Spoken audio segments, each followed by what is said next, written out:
Hello students, good morning. Welcome to your own YouTube channel Learn English with Pradeep. I am Pradeep Kushwaha.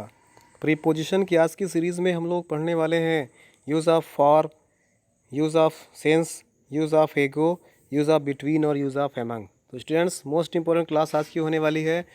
आप लोग को जानने को मिलेगा सेंस का प्रयोग कहाँ पर करते हैं, फॉर का प्रयोग कहाँ पर करते हैं, एगो क्या है, बिटवीन क्या है और एमंग क्या है, जो कि मोस्ट इंपॉर्टेंट अक्सर एग्जाम में पूछे जाते हैं. तो शुरुआत करते हैं use of for. For means होता है से. फॉर को हिंदी उच्चारण अगर हिंदी में बोलेंगे, हिंदी अर्थ होता है से. इसका प्रयोग कैसे करना है जानते हैं. नंबर से परफेक्ट या परफेक्ट कॉन्टिन्यूअस टेंस में निश्चित समय के लिए हम लोग फॉर का, अनिश्चित समय के लिए हम लोग फॉर का प्रयोग करते हैं. क्या? परफेक्ट या परफेक्ट कॉन्टिन्यूअस टेंस में अनिश्चित समय के लिए अर्थात पॉइंट ऑफ टाइम के लिए हम लोग फॉर का प्रयोग करते हैं. पॉइंट ऑफ टाइम के लिए हम लोग फॉर का प्रयोग करते हैं. क्या? Point of time. Point of time के लिए हम लोग फॉर का प्रयोग करते हैं. जैसे एग्जांपल दिया हुआ है, I have been teaching you for 2 months.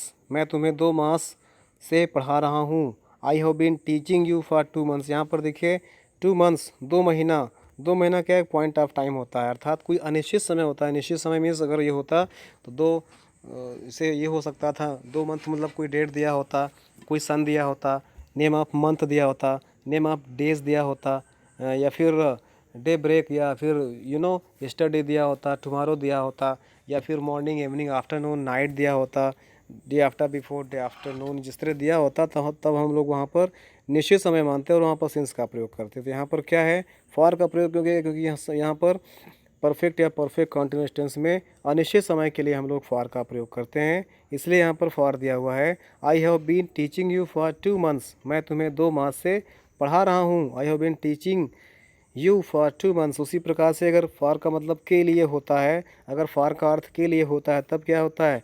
समय की अवधि के लिए की अंग्रेजी के लिए हम लोग फॉर का प्रयोग करते हैं. के लिए की अंग्रेजी के लिए हम लोग फॉर का प्रयोग करते हैं. जैसे I shall go to America for 1 month. मैं 1 मास के लिए अमेरिका जाऊंगा. I shall go to America for 1 month. यहाँ पर देखिए फॉर मीन्स के लिए, फॉर मीन्स के लिए.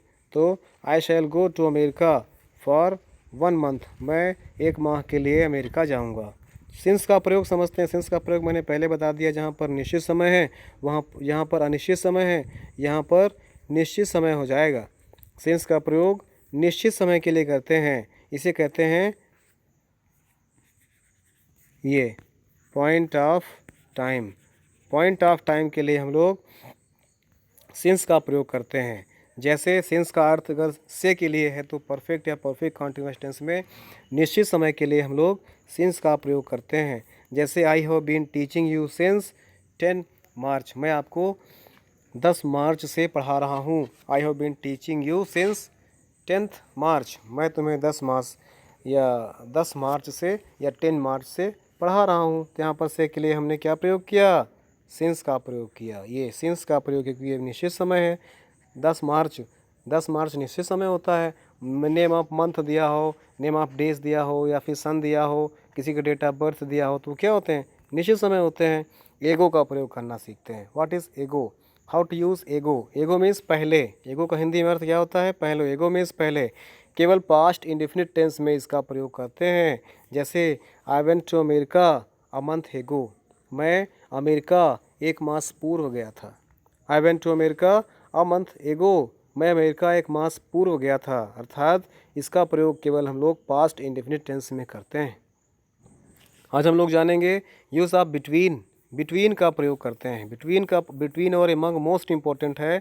बिटवीन का प्रयोग और एमंग का प्रयोग अक्सर बड़े बड़े एग्जाम में पूछे जाता है और लोग इसमें कंफ्यूज रहते हैं. तो आज आपकी कन्फ्यूज़न दूर होने वाली है. बिटवीन मीन्स में जब 2 व्यक्तियों या वस्तुओं के बीच में तुलना की जाती है तो वहाँ पर बिटवीन का प्रयोग करते हैं. क्या? जब 2 व्यक्तियों या वस्तुओं के बीच में तुलना की जाती है तो वहाँ पर में की हिंदी अर्थ के लिए इंग्लिश में बिटवीन का प्रयोग करते हैं. जैसे I shall divide my property between Raju and Vivek. मैं अपनी संपत्ति राजू और विवेक में बांटूंगा. I shall divide my property between Raju and Vivek. यहाँ पर देखिए एक राजू है और एक विवेक है. दो ही लोग की बीच की बात हो रही है, दो ही लोगों के बीच में पूरी प्रॉपर्टी को डिवीज़न होना है, इसलिए यहाँ पर हम किसका प्रयोग करेंगे, बिटवीन का प्रयोग करेंगे। तो क्या हो जाएगा, I shall divide my property between Raju and Vivek, मैं अपनी संपत्ति राजू और विवेक में डिवाइड करूँगा, बांटूँगा। तो इसके बाद हम लोग देख लेते हैं एमंग का प्रयोग करना भी महत्वपूर्ण है। 19 नंबर हमारा जैसे एमंग का प्रयोग करना, यूज़ ऑफ एमंग का प्रयोग करना। एमंग का प्रयोग करना देखिए जैसे लिखा हुआ यहाँ पर, ये एमंग का प्रयोग करना। एमंग मीन्स भी हिंदी में ही होता है जब दो व्यक्तियों से अधिक के बीच में तुलना की जाए, जब दो व्यक्तियों या दो वस्तुओं के बीच में जब दो व्यक्तियों से अधिक या दो वस्तुओं से अधिक के बीच में संबंध बताने की व्यवस्था हो, वहाँ पर हम लोग एमंग का प्रयोग करते हैं। जैसे मैंगो बांटना है, दो के बीच में मैंगो बांटना है तो जैसे distribute the mangoes between Ram and Shyam. अगर ये कहा जाए दो से अधिक लोग हैं तो distribute the mango among the students, बच्चों के बीच में मैंगोज को बांट दीजिए। तो यहाँ पर दो से अधिक व्यक्तियों या वस्तुओं के लिए हम लोग एमंग का प्रयोग करते हैं। जैसे he divided his property among his 4 sons, उसने अपनी संपत्ति चारों पुत्रों में बांट दी। यहाँ पर मोर देन 2 हो रहे हैं, 4 पुत्रों की बात हो रही है, इसलिए हमने यहाँ पर एमंग का प्रयोग किया है। कितने के लिए, 2 से अधिक व्यक्तियों के लिए एमंग का प्रयोग करते हैं। तो स्टूडेंट्स आज की क्लास के लिए इतना है। नेक्स्ट की क्लास में हम लोग जानेंगे use of beside, use of besides, use of behind और आफ्टर का प्रयोग करना। तो सो गाइस तब तक के लिए thanks for watching the video. जय हिंद, वंदे मातरम।